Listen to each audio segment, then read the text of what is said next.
Guys, welcome to my YouTube channel at Sassy Lulu. So I have a brand new episode, and this topic is a hot topic. I saw this on Twitter and decided to just talk about it. Yeah, so it was like I really planned this topic, but it's cohabiting. Should you cohabit with someone before you get married to the person? I think a lot of people abroad in the Western country or in Western worlds find it extremely comfortable because they feel they have live-in lovers, so they're not actually married to the person. They're living with the person for as long as possible, and in some cases, I think in a lot of cases, they have kids together, so they call themselves partners. So they have kids with their partners. Yeah, cohabiting, that's what it's called, and they never actually put a term on the word marriage. Now, in the context of Nigeria, there are also a lot of people who do that, and I think that debate went up on Twitter on whether it is right to cohabit with someone before you get married to the person. Now, cohabiting simply means living together as husband and wife. You're not legally married, you haven't signed a dotted line, you are not legally recognized as husband and wife, but you are doing husband duties, you are doing wife duties, you know. So there's a lot of benefits that comes, they say, out of cohabiting, one of which is you get to save on costs. They say that you're able to split bills in terms of accommodation is very expensive in Nigeria. Buying fuel is expensive, especially with the recent fuel scarcity. Of course, shopping and a whole lot of things are off the roof. So it's a means to share and to split incomes equally, and just you support, I support. The next thing is they say that's people who cohabit say that it allows for you to get to know the person, you know, very well. Than when you are apart, you get to bond, you get to spend more time together, you get to show love, and you get to kind of know what the person is all about before you decide to marry the person. Now, that is some of the advantages. Now, the disadvantages or the other side is, why buy the cow when you can get the milk for free? Guys, why would you buy that cow?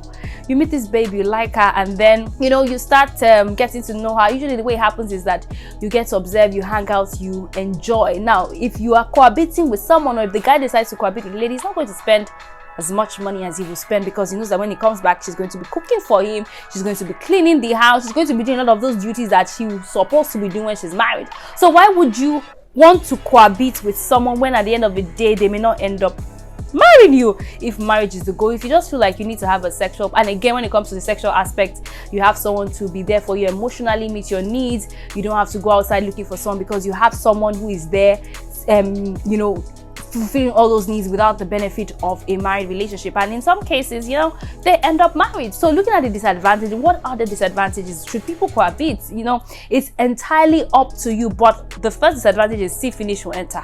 You are not married yet, so you people are doing everything together, you're seeing each other on a daily basis. There's bound to be a lot of see finish. There's bound to be a lot of issues because you are constantly in each other's faces. Yes, you say it's a bonding process, you say it's a getting to know process, but you're constantly there's going to be a lot of arguments back and forth. And again, society does not really support cohabiting, because the way it's supposed to be, a woman is supposed to be in her own house doing her thing, and next thing a man is supposed to be in her own house doing his own thing, and then they come together and they get to. And again, I must say, another disadvantage is that all that talk of, oh, we will get closer. Once you marry someone, is a total different dynamics. Being single is a different dynamics, because in that single state, the guy doesn't need to put in the extra work. You are in his house, he's getting everything for free, so he doesn't need to put on the extra work until when you are maybe literally married. And of course, he can also be getting things outside. He's cohabiting with you in your house, you are getting the perks of, you know, less stressful accommodation. Probably he's even picking you up to work. It seems like a convenient situation for a lot of people, but at the end of the day, the bad outweighs the good. Now, I'm going to ask a question. Some people say that cohabiting, you can't look down on cohabiting and then look down on premarital sex. Now, for a lot of people who are Christian and religious, yes, premarital sex is actually wrong, but would you now judge premarital sex and say premarital sex should be right and then cohabiting should also be right? No, you have to pick one struggle. I do not support premarital sex, even though I know that a lot of people practice premarital sex, and cohabiting should be a personal choice, but in the long run, I do not think that it is such a good option. I think that you need to get to know the person outside of leaving the person. Imagine me, I meet this guy, we are cool, we start dating, and I'm living in his house. Number one is he will see me finish. Yes, he might eventually end up marrying me. That's if he really wants to. He might see me finish. I'm basically going to be doing wifey duties for him. I'm basically going to be cleaning and cooking.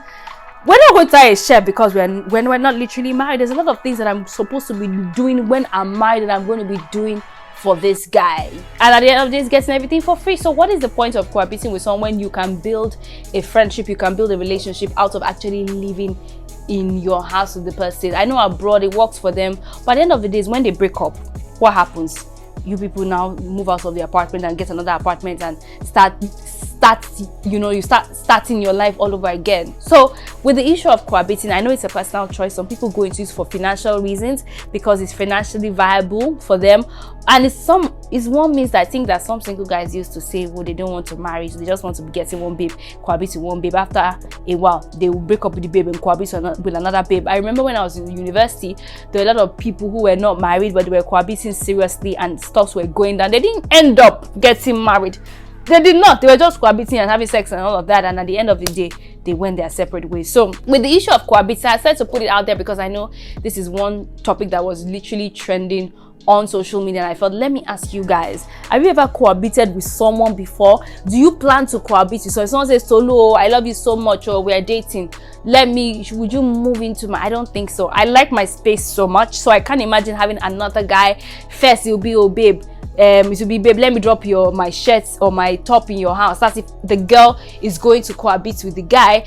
Before you know it, you are dropping pants, you are dropping everything, and at the end of the day, you are literally living in his house. One day you can come and say, listen, I can't do this anymore, this is getting too much. What if the girl is a slob? What if the girl is a dirty babe? At the end of the day, he sees those habits, the habit that you're even supposed to say you are packaging. The guy has seen everything. You can't cook. Okay, now that we know that it's not a big deal. If you can't cook, you can always get someone to cook. But all those things, those flaws that you have, when you cohabit with someone, it would magnify itself. Now, some people say they are testing the waters to see if they can accept. I do not think so. I do not think so. I think people need to discover themselves out of cohabiting. Build your friendship, build your relationship. If you now, because the truth is, with marriage, you can't know 100%. It's when you get to marriage, you're unveiling bits and layers. So when you're cohabiting, I think you're already limiting the time that you even get to know the person, because you're already seeing a lot of the flaws of the person, and those are some of the reasons why you just say, I can't. Because once familiarity sets, you know how familiarity is, see finish enters, you are already getting tired and you cannot continue. So I think with the issue of cohabiting, know what works for you. I think relationships are supposed to be nurtured out of the context of cohabiting. You must get to know the person, get to build a solid relationship with the person, and then if you feel the person has the qualities that you want, because I've heard cases of people cohabit and say, she's too lazy, she can't do this, she's dirty, she's abusive, she's stingy, she's this. These are things that I feel like, yes, in marriage you would obviously see, but at the same time, I feel like if we get to know people outside of that environment, it helps us to make our choices, it helps us to make the right choices. So guys, let me know what you think about this. I really want to know if you have been in a cohabiting relationship with someone. Did it work out? Did the person break up with you and move on? Did you end up marrying the person? Did you have a friend who did that? Just let me know in the comment section. Please make sure you like, subscribe. Guys, I'd like to know what you think about this topic because it's really, really hot and trending at the moment. So I will see you on another exciting episode. Bye guys.